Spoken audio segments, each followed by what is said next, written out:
Basically, the Catholic Church taught us that we should follow the women's urge, that men should be faithful to their wives. That was not an idea before Christianity, that men should be faithful to their wives. That women should be faithful was definitely an idea, but that men should be faithful is a Christian idea. I went to see a movie with my wife called The Materialist. This is a movie by the playwright and screenwriter Celine Song, and it stars Dakota Johnson, Chris Evans, Pedro Pascal. And it's a really interesting movie. It's pretty good. It's a small movie, but it's a good, smart movie.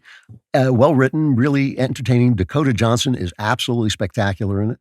Really thoughtful, interesting performance if you watch her closely.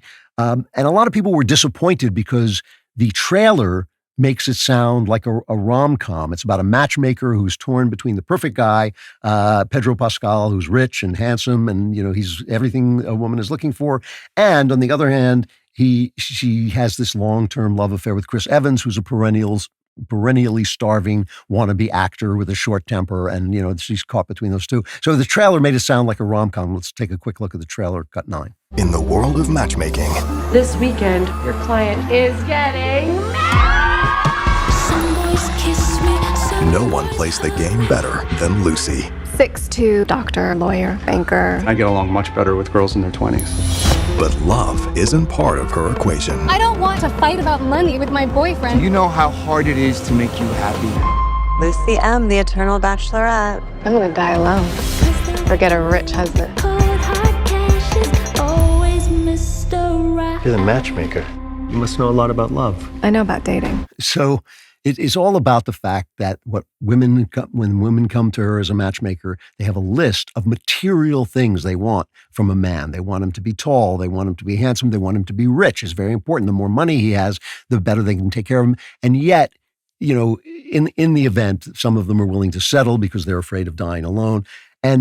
And there's two things I want to say about the film. You can go watch it. It's not a complex film to understand, but there's two things I want to say about it as a cultural object. This is outside of whether I think it's a good movie or not, which I did. I thought it was a good movie. The first thing that's kind of touching is the film assumes that rich New Yorkers are still the arbiters of culture. And this is a really, really interesting thing that is almost invisible to people. When I was in England, I worked in the film industry in England for a while, and someone in the film business once said to me, why is a movie big when it takes place in New York, but not in London? He was thinking of Michael Douglas and Glenn Close in Fatal Attraction. He says, a guy has an affair, she stalks him. If we made that picture in London, it would be a small, interesting thriller.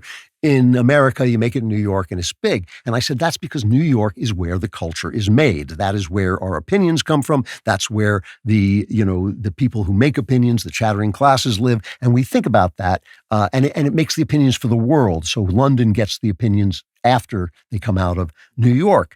And I don't think that that's true anymore. I think because of what I'm talking about, because of this victory of the new media over the big media, suddenly the rest of the country has a voice. And that voice is Donald Trump, but it's them too.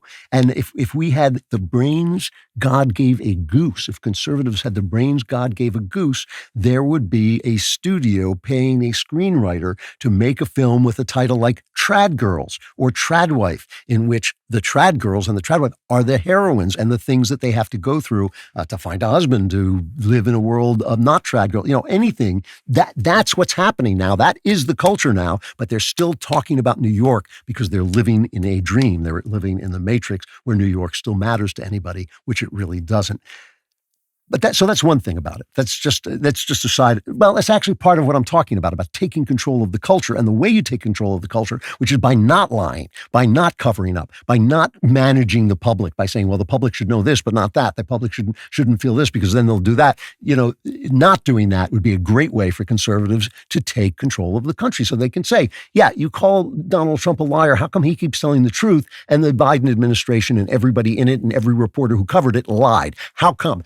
If they can come back and say to us, well, you didn't release the Epstein files, then we lose the culture. If they can keep making these movies, eventually New York will be the cultural capital of the world. And once again, if we don't start to make them out of Nashville and out of all the other places in the country. So that is one thing. But the other thing is this, is what this movie says about women. Throughout the movie, the Dakota Johnson character and other people point out that having a man ask you to marry him makes you feel like you have value. and this is an obsession throughout the picture. I mean, it must be mentioned 7 times, 6, 7 times throughout this under 2-hour movie, that women are desperate to feel valued. And when a man asks you to marry him, he is saying that you are valuable. And that's true, by the way. I mean, men give up something for marriage. They give up variety, sexual variety. And, people get angry at me when I say this, but it's just perfectly true that men have just as strong an urge for sexual variety as women have for childbirth. That, men deeply desire to sleep with different women. And the church, basically, the Catholic Church, taught us that we should follow the women's urge, that men should be faithful to their wives. That was not an idea before Christianity, that men should be faithful to their wives. That women should be faithful was definitely an idea, but that men should be faithful is a Christian idea. So why do these women feel so valueless? Why do they feel so valueless? It's because of the materialist rejection of femininity, which the film participates in. It never answers the question. It never answers the question of why women feel valueless. These are women in New York who are making money, so they should feel valuable, right? That's how men feel valuable. They have successful careers. Dakota Johnson plays a woman with a successful career. Why should she not feel valuable? A man would feel valuable if he had a successful career, but a woman doesn't. When women lost, I've talked about this a number of times, so just say it very quickly, when women lost their economic power during the Industrial Revolution, they were left with nothing but their spiritual power, their angel in the house idea from the Victorians, their power of homemaking, their power of motherhood, of nurturing, of bringing gentleness and spiritual value into life. And yes, I believe the computers can bring back women's cottage industries and power, but the spiritual asset remains. The spiritual asset of femininity is the most important thing women have. When a woman comes into your life and you want her to be the mother of your children, you want her to be the mother of your children. You want her to make a home for you. You say homemaking like it's some kind of offhand thing that you do, but no, to have a home to go home to. When guys say, oh, it's time for me to settle down, they mean in a place that means something to them. Home is at the heart of the American experience. That's why we have the national game baseball, where you try to get home. It is where all of these people have come from all the different places in the world trying to find a spiritual home. Women, and only women, have the power to make that a real thing. Women, and only women, have the power to make children, both as physical individuals and as spiritual human beings. It is in the relationship between a baby and its mother that it finds its individuality. It is the most important thing that women have, is their feminine spiritual power.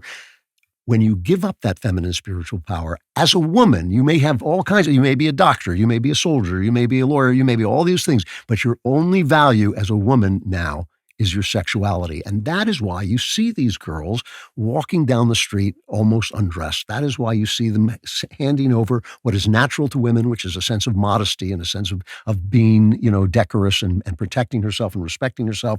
And they have gotten rid of that entirely. We're living in essentially, I think it was Knowles who first said this thing, but he was quoting somebody else. We're living essentially in a gay culture because these women are medicated into sterility. So they don't have babies anymore when you sleep with them, which used to be something that happened when you slept with women. I know it's before your time, but that actually was a thing.